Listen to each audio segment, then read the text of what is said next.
baru 22 tahun di Jogja, dan itu baru karena ada filosofi orang Sumatera, kalau misalkan kamu belum punya usaha sendiri jangan bilang lama. Akhirnya saya buka usaha sendiri.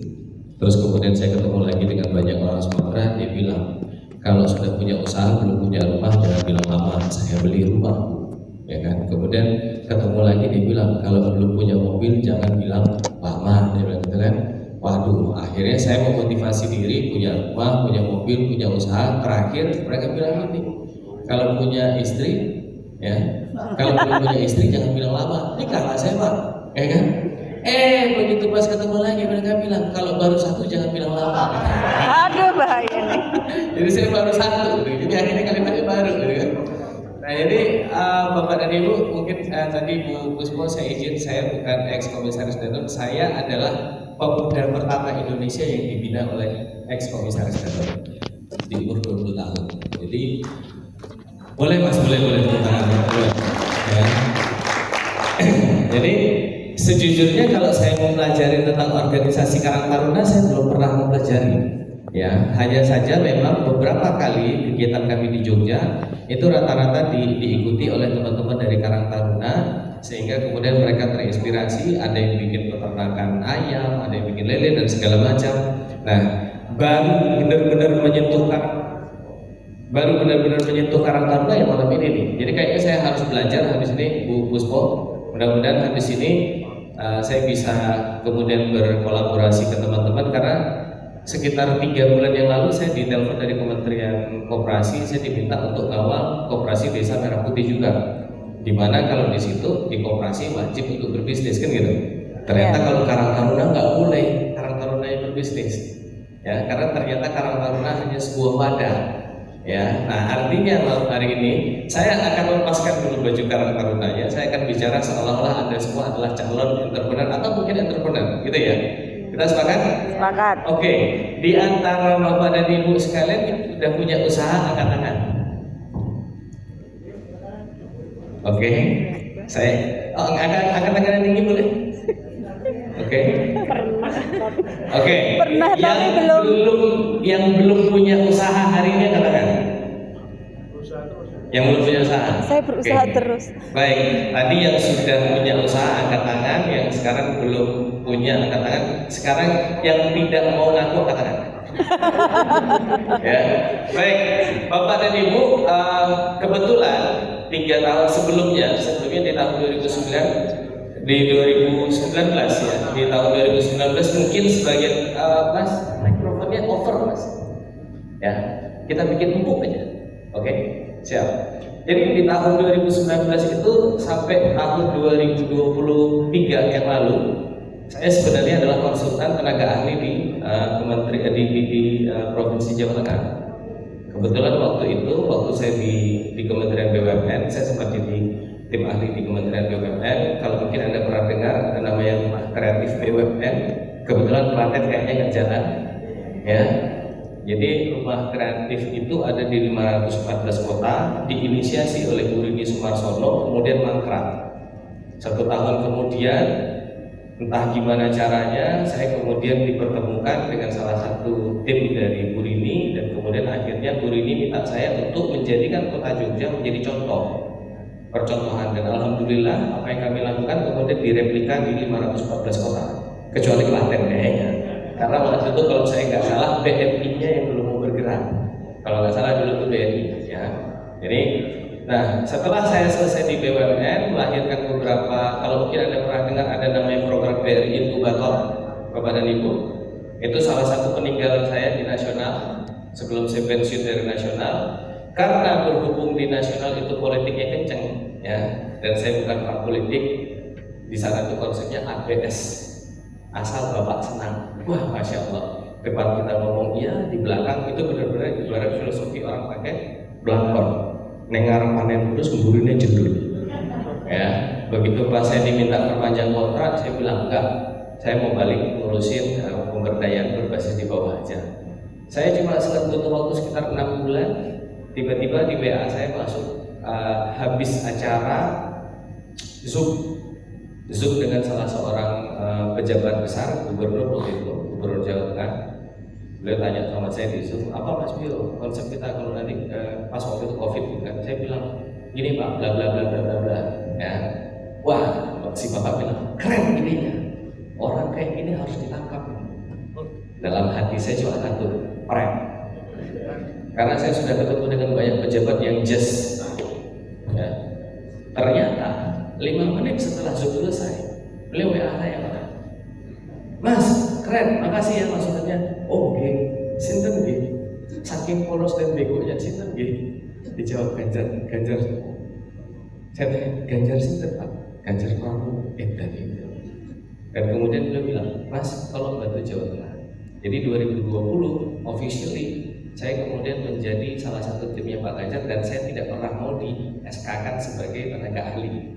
Satu, saya orang bebas. Saya tidak pernah mau jadi orang yang harus diikat jam kerja dan segala macam. Sehingga waktu itu saya menjadi tenaga ahli di Jawa Tengah, saya juga dikonsultan di Kementerian Koperasi, Perindustrian dan segala macam. Masih basisnya adalah mengurus yang namanya ekonomi kerakyatan.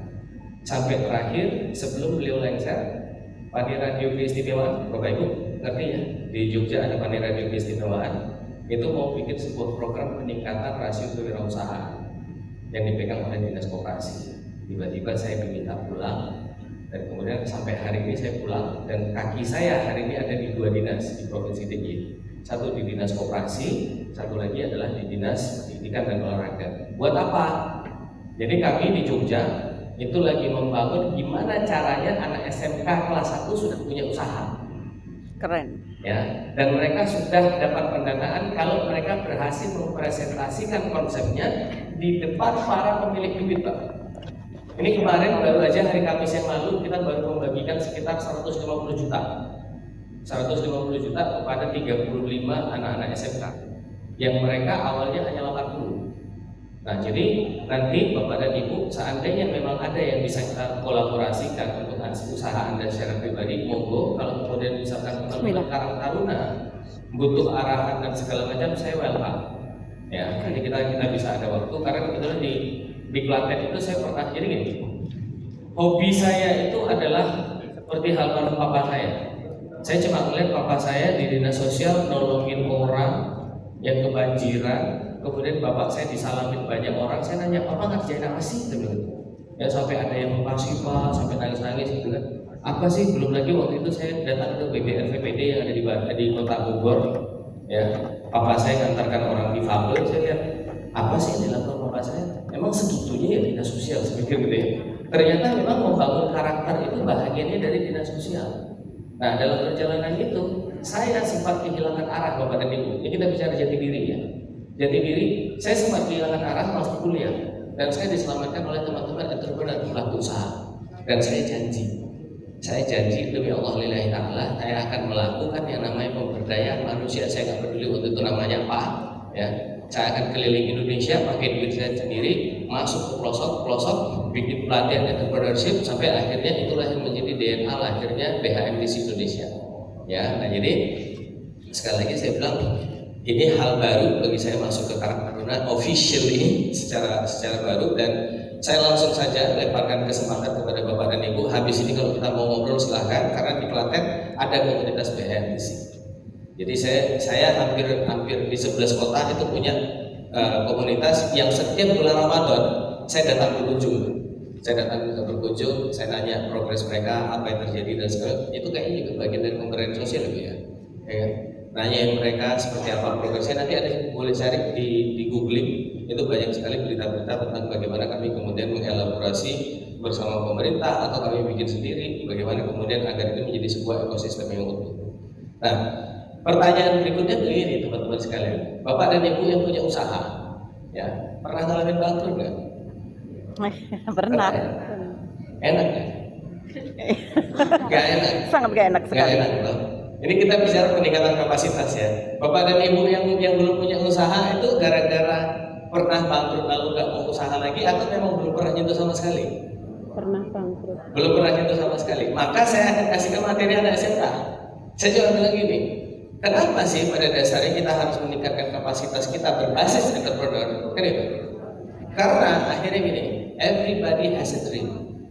Negara punya impian, manusia punya impian, tapi pertanyaannya adalah negara punya tools, negara punya alatnya, ada di kementerian dengan program-program. Pertanyaannya adalah, apakah kita individu pribadi memiliki alat untuk mencapai impian kita? Kan itu. Jadi Bapak dan Ibu, yang kami tekankan kepada anak-anak SMK yang belum punya usaha atau tidak punya orientasi usaha, saya cuma bilang gini, hidup punya impian, cara untuk menjawab impian adalah bekerja. Bekerja ada dua, membesarkan mimpi orang lain atau membesarkan mimpi sendiri. Membesarkan mimpi orang lain dalam status kata sebagai karyawan, dan harus diingat dengan baik-baik. Yang namanya karyawan menerima duit, maaf ya, harga dirinya dibeli. Ya, ini habis ini kayaknya langsung pada ngajukan surat resign kayaknya. Kenapa saya bilang yang namanya karyawan, mereka dibayar untuk melakukan dua hal. Kalau kita lihat benang merahnya, satu adalah mengerjakan apa yang dituntut oleh perusahaan untuk membesarkan perusahaan, bukan membesarkan dirinya, betul? Betul. Dan yang kedua adalah untuk dimaki. Betul kan? Saya bicara, mohon maaf, mohon izin dari awal saya klarifikasi, saya ngomong agak ceplos-ceplos, ini udah banyak saya tahu. Ya. Artinya adalah, kalau kemudian mimpimu adalah pengen dijajah, silakanlah bekerja untuk orang lain. Ini buat teman-teman yang pemuda nanti bisa nyebarkan virus ini ke level anak-anak muda bawah ya. Yang kedua adalah membesarkan mimpi sendiri. Kabar buruknya membesarkan diri sendiri, mimpi sendiri adalah menjadi pelaku usaha, dan itu tidak pernah seksi di mata sosial. Wis tak sekolah gue tekan si jine muge, kok yo ujuk-ujuk buka warung kan itu. Ya. Dan tidak pernah seksi. Tapi ingat sekali lagi, negara ini hadir salah satunya adalah karena peran para pengusaha. Ya. Nah, jadi Bapak dan Ibu, habis ini ketika kemudian kita tanya, Mas, apa yang bisa kami lakukan untuk membangun kompetensi SDM di anggota Karang Taruna kami?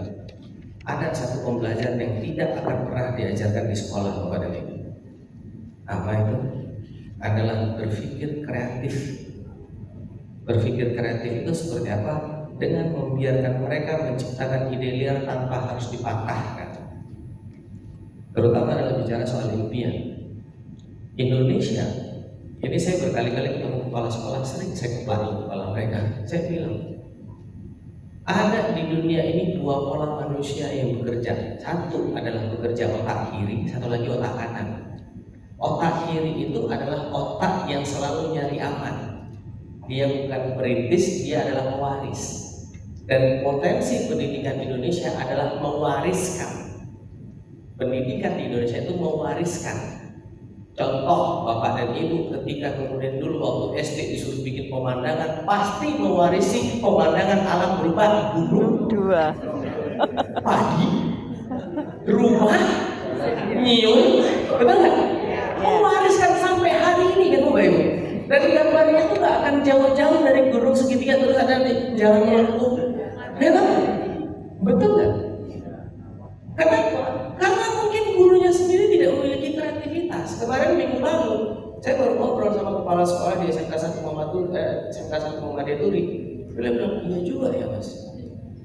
Sedangkan orang-orang yang satu lagi otak kanan adalah orang-orang yang terbiasa kreatif, yang dianggap di sekolah adalah orang Bandung. Gimana caranya bolos? Ayo diketahui nih.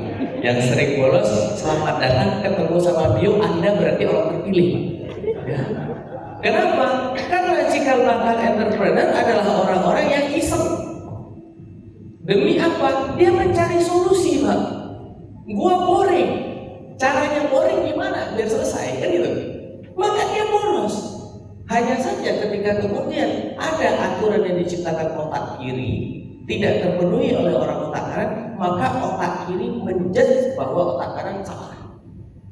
Maka kemudian akhirnya terjadilah justifikasi bahwa ngapain kamu ini pengusaha, udah disekolahkan tinggi-tinggi. Kalau saya sekarang saya balik, saya punya ponakan, itu di belakang ponakan saya bilang terserah, lu mau sekolah, mau sekolahin, kalau enggak buka usaha. Pola pikirnya orang Cina. Ya.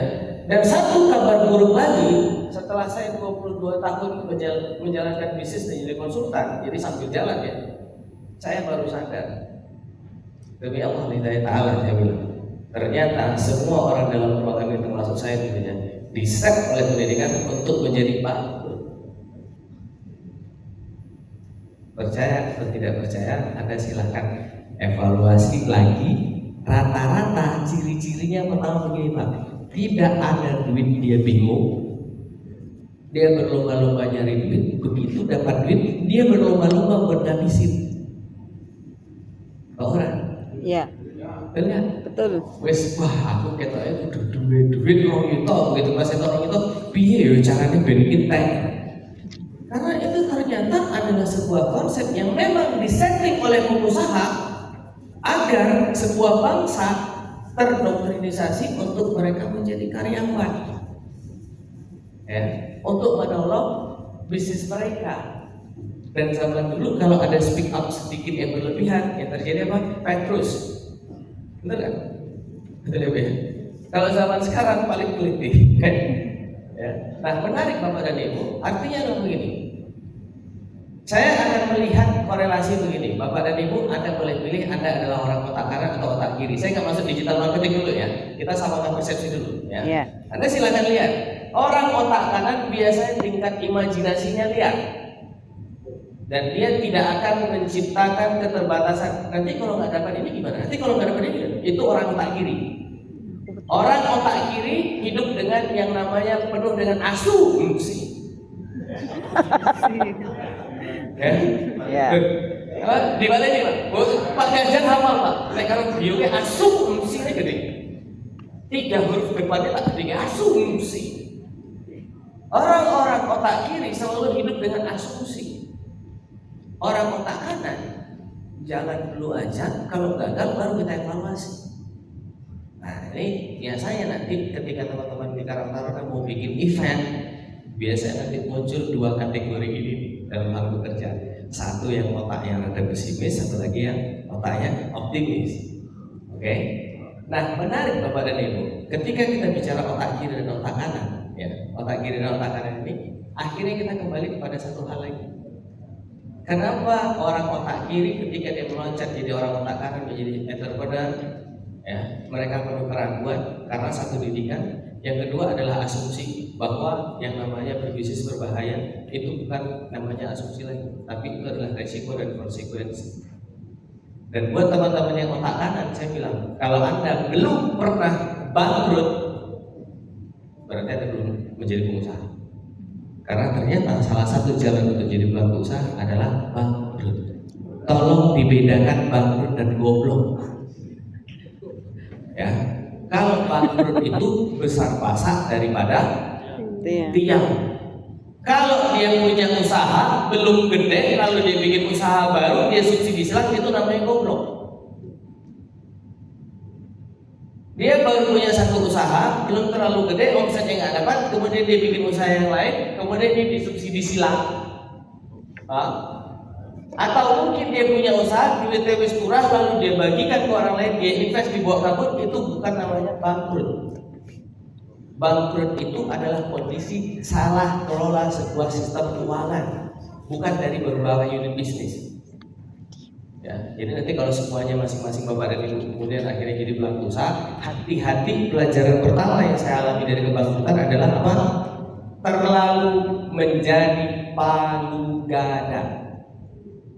Ya, ini senyumnya mulai gede-gede nih. Anda boleh loh jadi palu gada dengan satu catatan, berarti Anda bukan pebisnis, Anda pedagang. Yang dicari negara ini pebisnis. Apa beda pebisnis dan pedagang? Ada yang tahu nggak? Ayo, silakan. Anda tahu?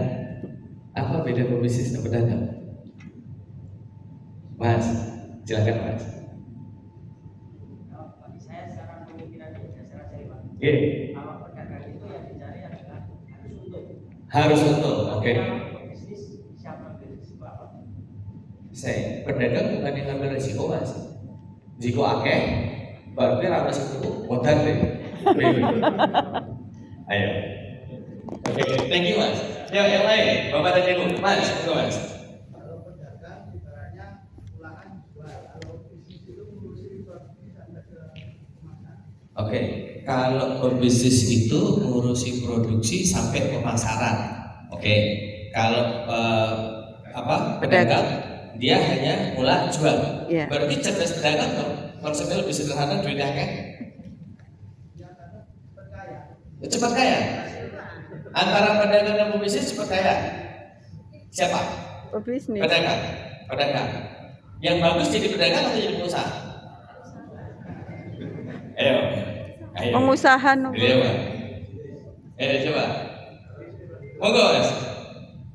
Kalau orientasi dari pedagang itu hanya profit, tapi kan itu bagaimana usahanya menjadi sustain. Oke, bagaimana usaha itu menjadi sustain? Kalau satu, mbok bicaranya pokoknya untuk duit saya ya. Oke, siap. Boleh lah, tak bro. Oke. Ada lagi mungkin? Ayo Mas. Pedagang itu mengambil keuntungan secara langsung. Oke.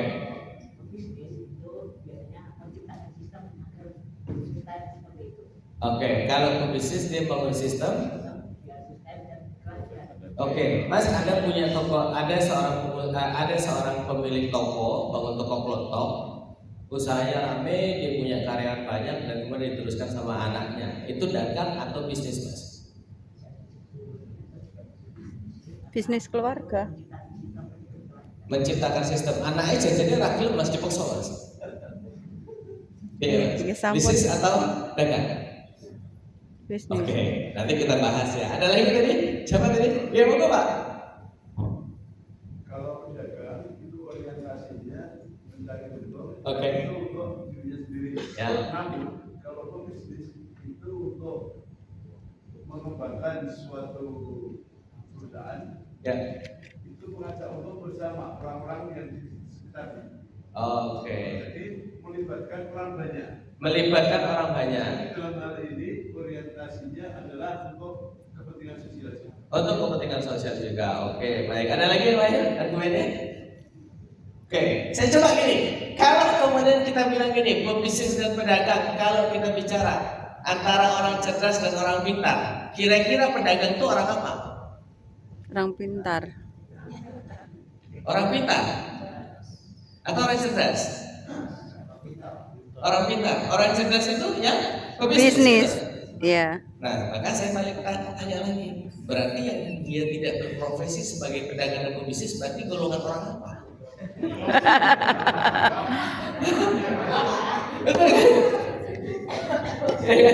Nah, kalau ada pilihan untuk menjadi orang pintar dan orang cerdas, Bapak dan Ibu pilih mana? Iya, pintar. Maka saya akan tunjukkan salah satu warisan pendidikan kita yang sekali lagi kita telan mentah-mentah adalah dari mendefinisikan cerdas dan pintar. Saya tanya Bapak dan Ibu, kenapa Anda memilih cerdas? Emang bedanya cerdas dan pintar apa? Ayo.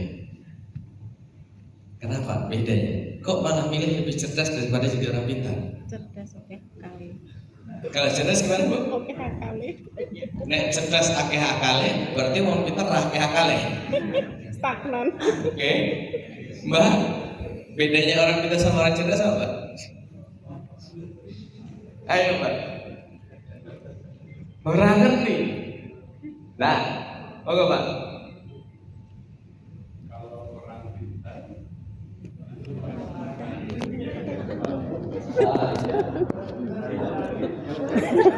Hanya dari yang diajarkan guru, dia pintar.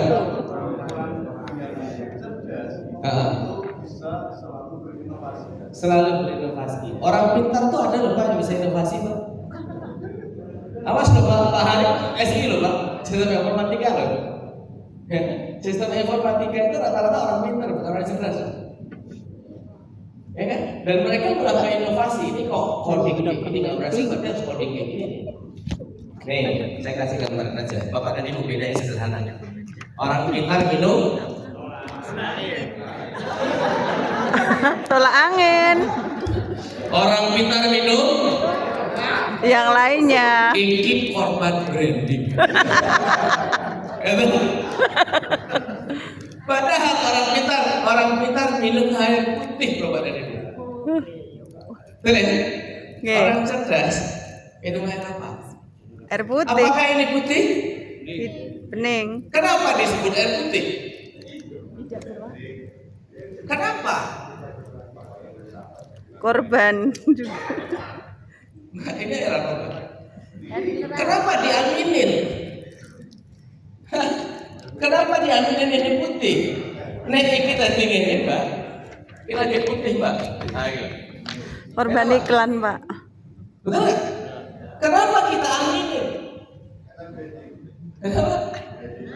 Karena orang pintar menerima apa adanya, dan kalau ada sesuatu yang dirasa kayaknya bukan putih, tapi pengakuan orang kiri kanan mengatakan putih, gelap ragelap dari dulu.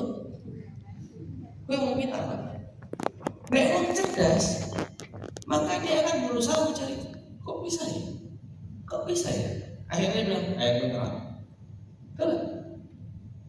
Nah, nggak kelihatan Bapak dan Ibu. Kita sebenarnya mewarisi sebuah pola pikir yang bahkan, maaf ya, saya ngomong ini karena saya pelanggan program bicara program pikiran. Nanti larinya nanti adalah ke branding program pikiran. Jadi yang terjadi hari ini, ingat Bapak dan Ibu, dalam sejarah umat manusia, saya yakin semua Anda akan memilih kata menjadi orang cerdas, betul? Ingat baik-baik, dalam sejarah umat manusia tidak pernah orang cerdas dipekerjakan orang pintar. Jadi kalau hari ini statusnya Anda masih bekerja untuk orang, berarti Anda masuk level orang pintar. Berarti ketika Anda bilang aku tadi mau cerdas, wih bahasa Jogone, bahasa Jogja nih, Windows. Ya Bapak Ibu ya, kita sepakat dulu di sini ya.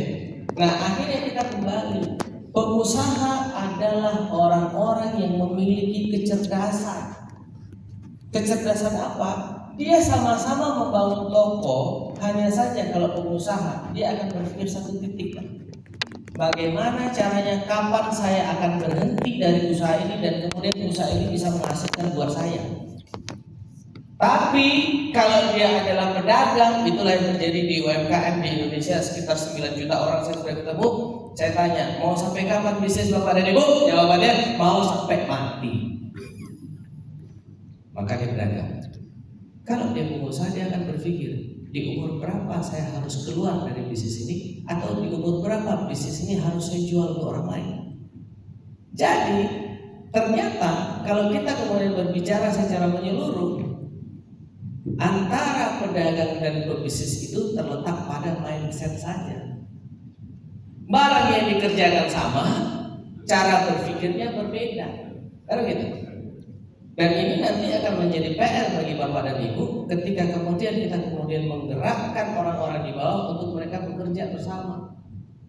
Nah, yang menarik adalah banyak kelakuan atau banyak warisan-warisan yang keliru yang diturunkan kepada kita para pelaku usaha.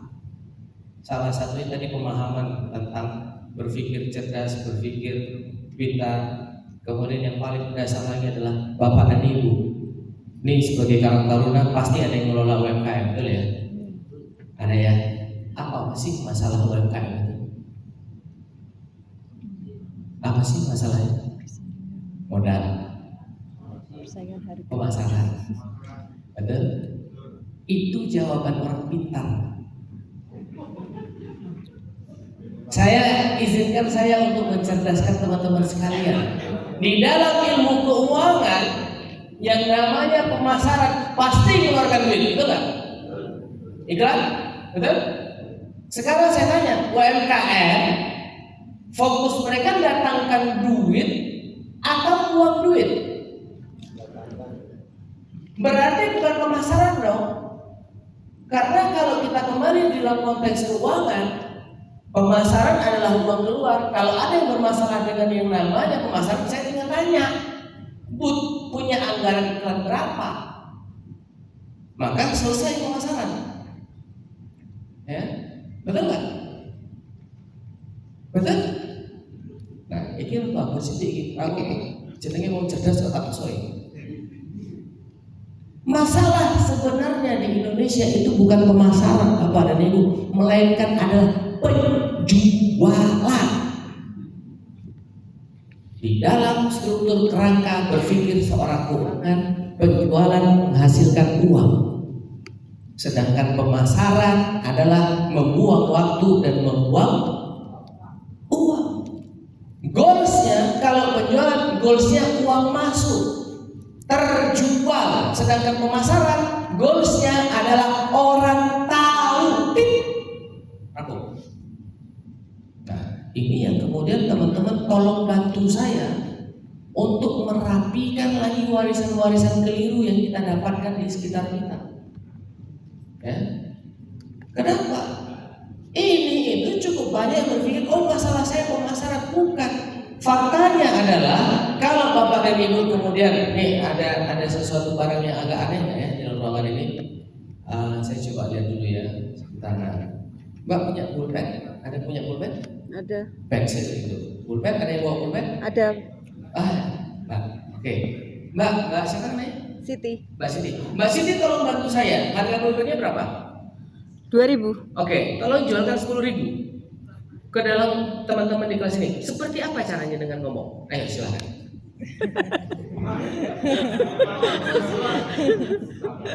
Silakan Kak. Ayo Mbak Siti. Berdiri boleh? Ya. Ayo Mbak Siti. Silakan. Ayo. Iklan. Pulpen ini bisa apa ya? Kita membeli pulpen ini di pemasaran. Coba Mbak. 10.000 aja, coba. 10.000. Ya. Baiklah. Nyanyi ngomong.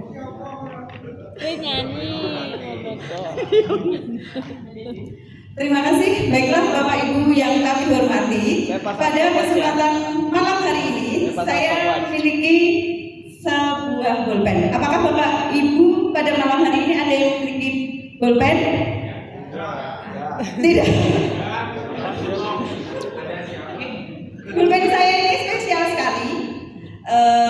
Saya jual cukup dengan harga 10.000 saja.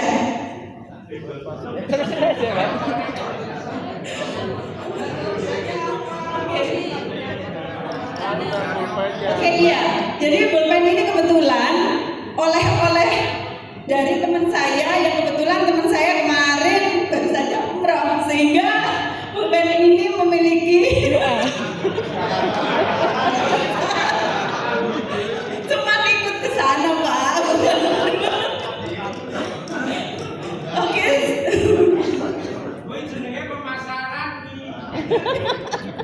Ya sudah, saya nyerah. Nyerah. Tunjuk satu orang. Tunjuk satu orang. Satu orang. Oke. Siapa ya? Oh iya, ini Mbak ini.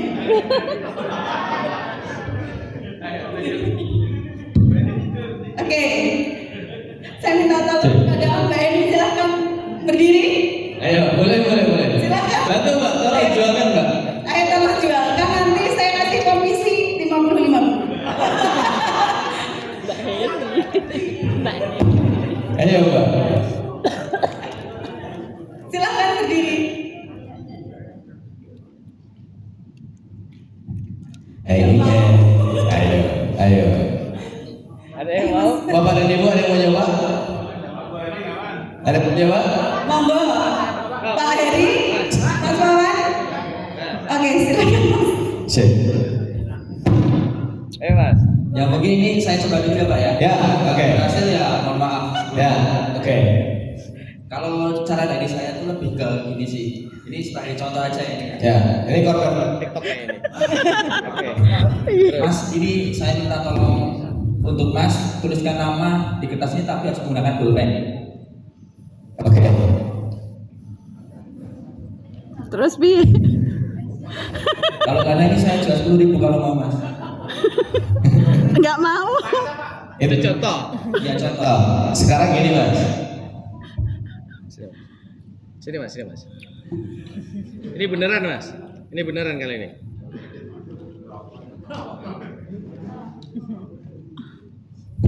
Ini beneran Mas. Tolong bantu jualkan. Ya. Senilai 10.000. Oke. Oke. Kartu. Penjualan sing penting duitnya. Oke. 10.000. Aku rasa aja. Kalau ini saya nggak susah. S. Nggak, Raro, ini Pak Ganjar telepon WA saya. Apa yang kamu lakukan menjual sebatang rokok kepada orang yang tidak merokok senilai 350.000? Orang rokok Jadi dari teman-teman di sini ada yang mau membantu saya? sing sisir tempat tidak Jualan orang itu kan kan beda-beda ya. aku pernah baca sing itu loh Kalau ini sing saya enggak jujur dulu disuruh ide, tapi kalau punya jual pribadi, sisir ide tempat saya itu Mergoning TikTok akeh. tempat itu Ya tidak kan ada orang referensi sisiran banyak. Betul, sama media Iya, sampai Bro. aneh. Setelah melihat TikTok kan jadi wong pintar, makanya saya jawab dulu mau. Saya kita tantang jadi wong cerdas dodolan iki. bebek berarti Ini taksirnya boleh bebas ya? Bebas. Pokok, bro, aku juraganmu, tolong aku balikin duit 10.000. Kok bagi hasilnya urusan kiri. Didol dah ning juragane.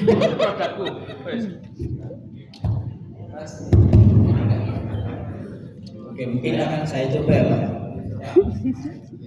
Mas,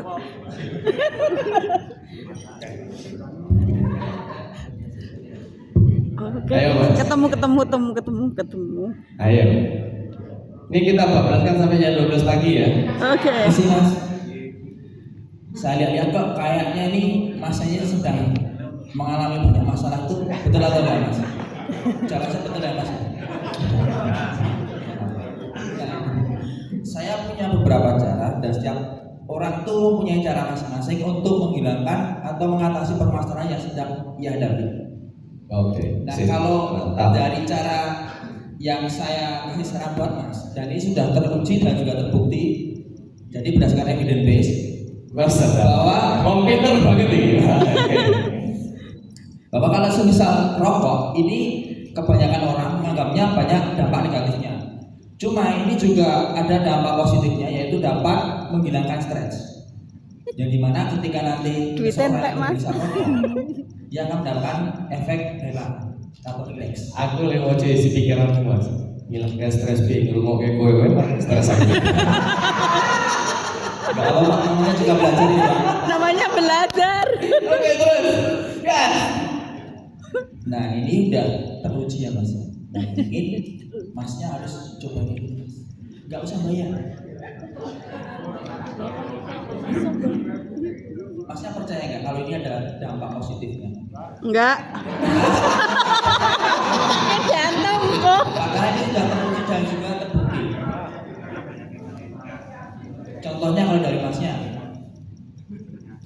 penyakit apa? serangan jantung Oke terus paru-paru kurang spesifik. 1 menit lagi Mas.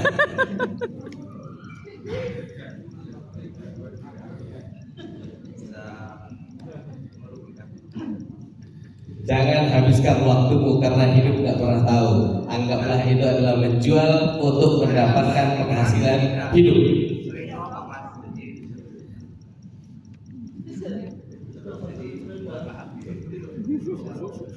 Sudah kalau gitu karena ini saya gagal, jadi kan saya yang jadi stres ini Mas. Pulpen Saya kuning pakai juga. sendiri aja. Saya nggak bisa pakai misalnya background saya bukan marketing Pak. Mas Ingrid, ya, Mas Ingrid, ayo, tes, ya. Nah ini seru. Oke, terima kasih. Thank you Mas Bro. Mohon izin Siap. Bu Kabit dan Bapak Bio Siap. Haji Mas, Kusuma. aku teman-teman aku izin panggil Bapak. Aku masih baru 40. Please panggil Mas saja. Oke, coy. Siap. Oke. Oke, mohon maaf teman-teman semua, karena saya jual sebatang rokok yang sebatang rokok ini istimewa. Kenapa? Tidak semua orang mendapatkan rokok dari Bio Haji Kusuma. wah pinter cerdas Saya jual satu batang rokok ini seharga Rp150.000. Ayo. Ada yang mau? enggak saya enggak ngerokok Kehormatan besar rokok satu batang ini dari Bio Haji Kusuma.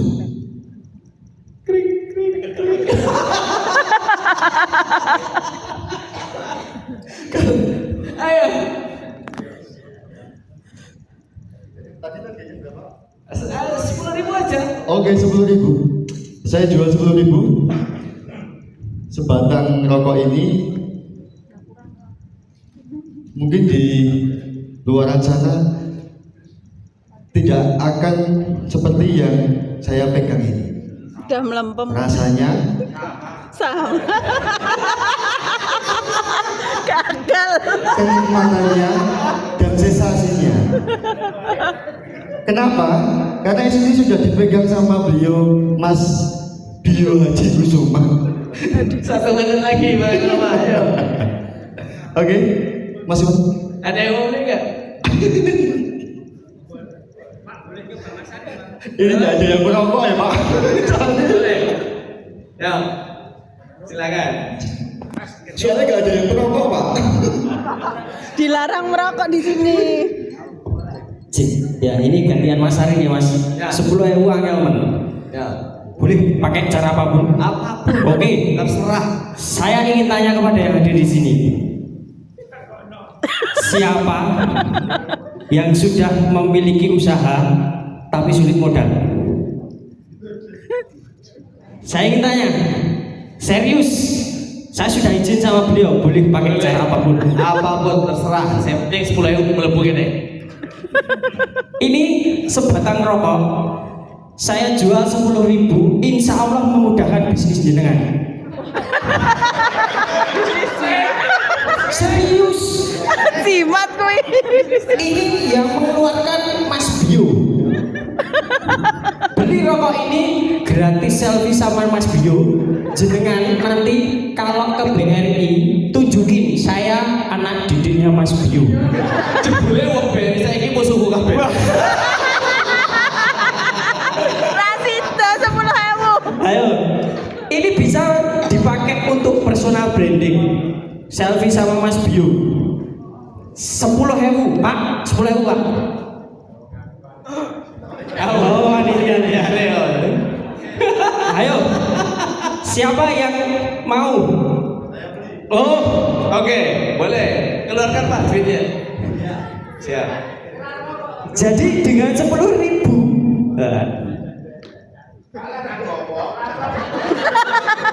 Ngutang kuwi. Aku gak jujur Pak kayak ini Pak. Iya no, marketing no. Oke. Oke, siap. Inilah proses jualan. Ya. Ada duit yang didapat mbuh piye carane, pokoknya ana duite. Ayo Pak, balik ke sini Pak. Oke, siap. Terima kasih ya Pak. Siap. Rokok ini jangan dirokok di sini, nanti ada panitia kena 2 juta. Bukan panitia orangnya. Wes, balik ini deh. Wes, 5.000 wae.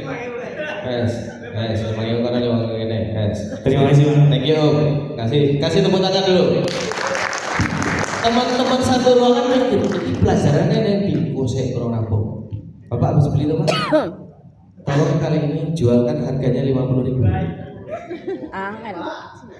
50.000. Ya Pak. Nanti 50.000 urusan berapa bagi-bagi belakangan. Assalamualaikum warahmatullahi wabarakatuh.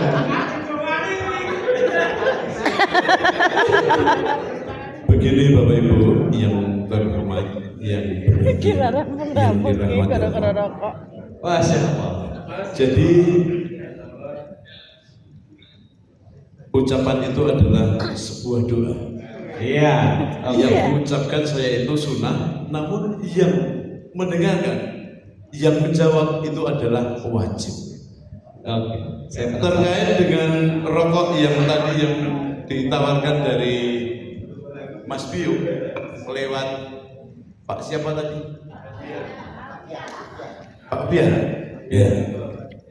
Saya itu tidak merokok, namun yang saya beli arti sebuah persahabatan, sebuah Oke, mantap. Pinter gitu. itu yang pertama. Yang kedua, doanya orang sukses dan juga orang yang soleh seperti Mas Bio ini sudah berhaji. Insya Allah doanya Umroh Pak. makbul, terkabul. Insyaallah. Jadi begini Bapak Ibu sekalian, monggo ini ada Tidak ada. rokok. Ini tadi 10.000 yang saya beli. Namun yang satu ini 50.000. Monggo silakan bagi yang ingin sukses usahanya, silakan membeli rokok ini. Rokok ini sudah didoakan. Insya Allah yang sudah yang kerso mau membeli ini rezeki panjenengan lancar barokah semuanya. Amin. Monggo Silakan. silakan. Oh iya, nanti setelah ini gala-gala. Setuju? Oke. Oke. 1 menit lagi, Pak. Monggo. Ayo. Silakan. Bagi yang ingin sukses dalam berusaha, dalam berbisnis, silakan membeli rokok ini. Rekam terus. Saya memandang uang 50.000 itu nggak ada artinya. Oke. Setengah menit lagi, Pak. Monggo silakan. Ada yang berminat? Tidak. Bagi yang ingin sukses berusaha, silakan membeli rokok dari Mas Bio yang baik hati. Selesai. Monggo. Beli. Tidak. Saya hitung 10 dari belakang. 10, 9. Monggo yang ingin sukses.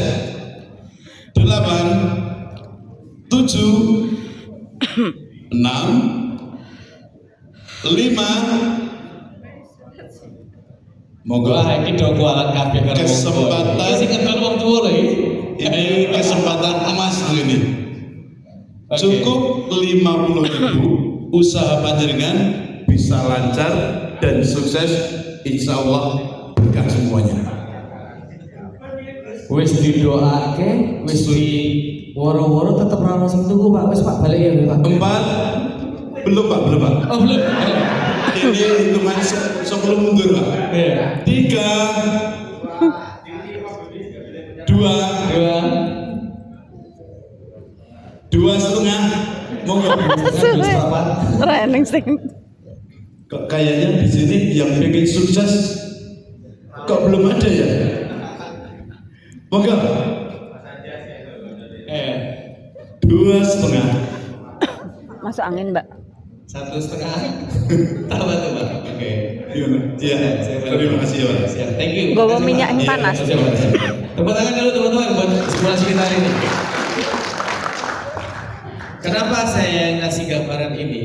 Oke. Karena sederhananya, Mbak cerita pulpen. Ada pesan tersembunyi sing isine ngapusi. Itulah marketing. Dan saya tanya, apakah proses marketing sudah terjadi? Sudah, Anda tahu beliau jualan pulpen. Enggak? Tapi apakah orang yang tahu pasti beli? Maka persoalannya hari ini, siapapun kemudian nanti kita bicara pemberdayaan ekonomi sosial, bukan masalahnya marketing. Masalahnya adalah bisa nggak Anda mengkonversi apa yang orang tahu agar mereka segera action. That's the point. Maka sebenarnya kemudian ketika saya bikin, kebetulan di Indonesia ada namanya Pramuka Sakawirausaha, Bapak dan Ibu. Saya hafal betul salah satu pendiri bernama Bihari Kusuma. 3 tahun yang lalu kita bikin, lagi mau kita jadikan di Indonesia. Sakawirausaha itu poin saya cuma satu. 3 tahun awal mereka hanya cukup belajar berjualan, bukan memarketingkan. Cara berjualan yang paling sederhana adalah ya, mbuh piye carane, mbuh apa sing mbok lakuke, sing penting duitnya mlebu. Kalau kemudian teman-teman hari ini bicara digital marketing, berarti kita bicara tentang hanya orang tahu titik, tapi tidak membuat orang datang. Karena referensinya banyak. Jadi kemudian kalau Karang Taruna ingin melakukan branding, saya bilang lakukan aja branding, orang tahu. Cuma pertanyaannya adalah what makes them interest? Apa yang membuat mereka interest dan want to action? I wanna buy this. Itu masalahnya. Maka kemudian paradigma sekali lagi Yang ditinggalkan oleh rezim-rezim terdahulu adalah bagaimana kemudian kita menerjemahkan bahwa salah satu kesulitan kita marketing, kita udah sibuk bikin produk yang bagus, kita kemudian memasarkan nggak ada yang jual, akhirnya yang terjadi apa? UMKM yang ada di kota Klaten begitu ketemu pejabat-pejabat dia bagi-bagi gratis atau tetangganya dia bagi-bagi gratis alat sampling, betul? Lalu duitnya habis dan dia bilang apa? Ketemu Bio Hadi Wisma di dinas koperasi, saya kesulitan modal. Bukan, kamu tidak bisa berjualan dan polamu karena nggak jualan kamu bagi-bagi gratis. Di situ duitmu kesedot dan akhirnya kamu nggak punya modal. Paham ya akar masalah sebenarnya ya? Paham ya? Maka dari itu mulai hari ini teman-teman Karang Taruna saya sarankan satu. Kalau misalkan mau membangun branding adalah ciptakan ada sesuatu yang bernama call to action. Anda pernah lihat kalau orang jualan harga 5 juta ya 2 jam ke depan akan kembali jadi 15 juta. Pak, bahasa marketing dan bahasa penjualan berbeda. Ada loh bilang ini, Pak, tolong saya, please bantu saya Pak, saya lagi ditantang sama Mas Bio, tolong Pak 5.000 aja. Beliau ngasih, that's fine. Justru penjualan menurut saya adalah bahasa yang paling tulus dari dalam hati. Sedangkan yang namanya marketing bahasa yang penuh dengan kiasan dan maaf terkadang penuh dengan the bullshit point. Ini terbuat dari barang ini dan segala macam bla bla bla bla bla. Oke lah orang jadi tahu. Pertanyaannya adalah kita sebagai orang yang hari ini di level bawah yang kita pikirkan kan bicaranya untuk duit sesok Pak. Betul kan? Bukan bicaranya jangka panjang dulu kan? Nanti sambil jalan baru terjadi. Paham apa itu? Maka apa yang harus dilakukan oleh Karang Taruna terhadap entah itu UMKM-nya, entah itu anak-anak mudanya, bantu saya meluruskan apa yang sudah salah di Indonesia dengan cara apa? Ajari mereka jualan tanpa produk yang mereka buat. Singapura punya pabrik? Enggak banyak mereka punya pabrik. Kalau kita lihat negara-negara berkembang, ada yang tahu SNM? Soalnya SNM produk brand dari mana? Untuk fashion SNM. Ada lagi Uniqlo, betul? Pernah dengar? Iya. Siapa yang produksi? Apakah negara mereka? Enggak. Yang produksi siapa? Uniqlo dibantu, SNM dibantu. Tapi kenapa yang berhasil menjual adalah negara-negara itu dan kemudian orang kemana-mana bilang baju itu adalah baju dari negara mana? Artinya adalah hari ini yang dibutuhkan di level grassroots bawah, saya bicara ya untuk level grassroots bawah, itu bukan lagi jago bikin Bapak dan Ibu, melainkan jago jualan. Kenapa? Karena di Indonesia banyak orang yang sudah jago bikin dan gagal jualan. Betul. Sudah, Bapak dan Ibu? Ya. Terus ada yang tanya, terus gimana cara jualan yang paling efektif? Betul? Ya. Sudah, saya kasih tahu rahasianya. Sebelum saya kasih tahu rahasia, saya mau tanya, 10.000 dan 5.000 lebih murah yang mana? 5.000 ya. 20.000, 10.000 sama 5.000 lebih mahal 20.000. Betul Bapak dan Ibu? Iya. Betul ya. Sekarang saya bilang kepada Bapak dan Ibu, saya akan nyalakan stopwatch. Ya. Stopwatch ini argonya mulai dari Rp5.000 dan lebih dari 2 menit, maka dia akan langsung menjadi 20.000. Saya kasih triknya. Barang siapa yang pengen tahu ilmu jualan, silahkan keluarkan 5.000 dalam waktu 2 menit pertama. Tanggo duit. Oke, paham? Kumpulkan di atas mejanya, nanti tunjuk satu orang. Paham? Bahasa saya kasih tahu triknya. Tanggo duit. Kita mulai. 2 menit dari sekarang akan menjadi 20.000. Silakan keluarkan 5.000 ada. Saya kasih tahu ilmu berjualan rahasianya. Tanggo duit plus. Oke? 5.000. 5.000. Sudah masuk 14 detik. Silakan letakkan 5.000 Anda di atas meja, kumpulkan semuanya. Tanggo duit plus. Oke? Oke. Mas, aku minta itu mas. Saya minta ini mas. Ya, saya minta pulpen mas, sama spidol mas. Bagi mereka yang bayar 5.000, saya kasih tahu jawaban ini pulpen. Bagi yang enggak, sorry ya. Lah nggak bawa uang. Oke, minjam uang temannya boleh. Pinjam mbak. Sudah? Oke. Sudah berjalan 1 menit. Ya. Belum saya serius. Saya kasih tahu kejualannya. Oke. Ayo mas. Simpan Kak. Yang bersedia untuk saya ajarkan, angkat 5.000-nya. Angkat 5.000-nya, angkat 5.000-nya. Oke, angkat 5.000-nya. Silakan. Silakan 5.000-nya. Oke. Silakan. Aku semangat. Yang bersedia silakan di meja ini. Yang di sini nggak bersedia bayar 5.000 silakan keluar dulu. Geser. Yang 5.000 berangkat ke sini. Cepat. Hitungan saya sudah jam 1 menit 32 detik. Yang mau belajar berikutnya akan bayar 20.000 rupiah. Oke. Segera pindah ke sini. Cepat. Duduk di sini langsung sekalian. Kumpul kalau perlu. Oke. Siap. Dan oke. Satu berdiri aja mas, apa? 1, 2, 3, 4. Ada lagi? Ada. Ada ya. Oke. Mbak, tolong dihitung. Siap. Video aku tak hitung. Oh Iya. Ini 5.000 tolong dihitung. Oke. Hitung semuanya. Nah. Ayo kopi. Hari ini ngopi tuh. Oke, siap. Jadi di dalam pemberdayaan akan ada orang yang rasanya dia pengen maju tapi sebenarnya dia nggak maju. Ini sudah jadi bukti. Nah, ada yang berani berkomitmen, ada yang tidak berani berkomitmen. Ya. Dan Bapak dan Ibu, kalau bicara Karang Taruna memberdayakan, jangan sakit hati melihat orang yang berantusias ternyata nggak gerak-gerak. Ya, itu adalah rahasia umum dalam pemberdayaan. Jadi, ya, berapa Mbak? Ini lama banget. 30. Ya, oke. 75. Oke, siap. Teman-teman, hadir dari saya. Silahkan Anda mau potel ini bagi-bagi atau mau Anda jadikan kenang-kenangan di Karang Taruna Anda, silahkan.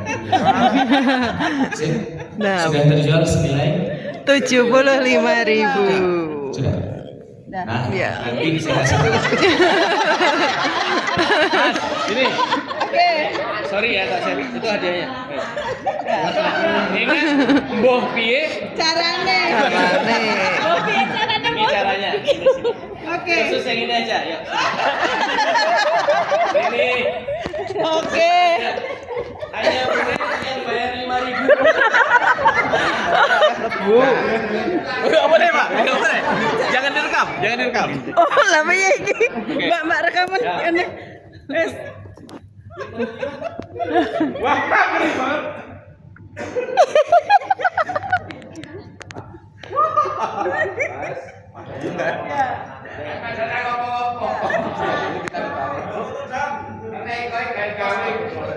Ya Allah.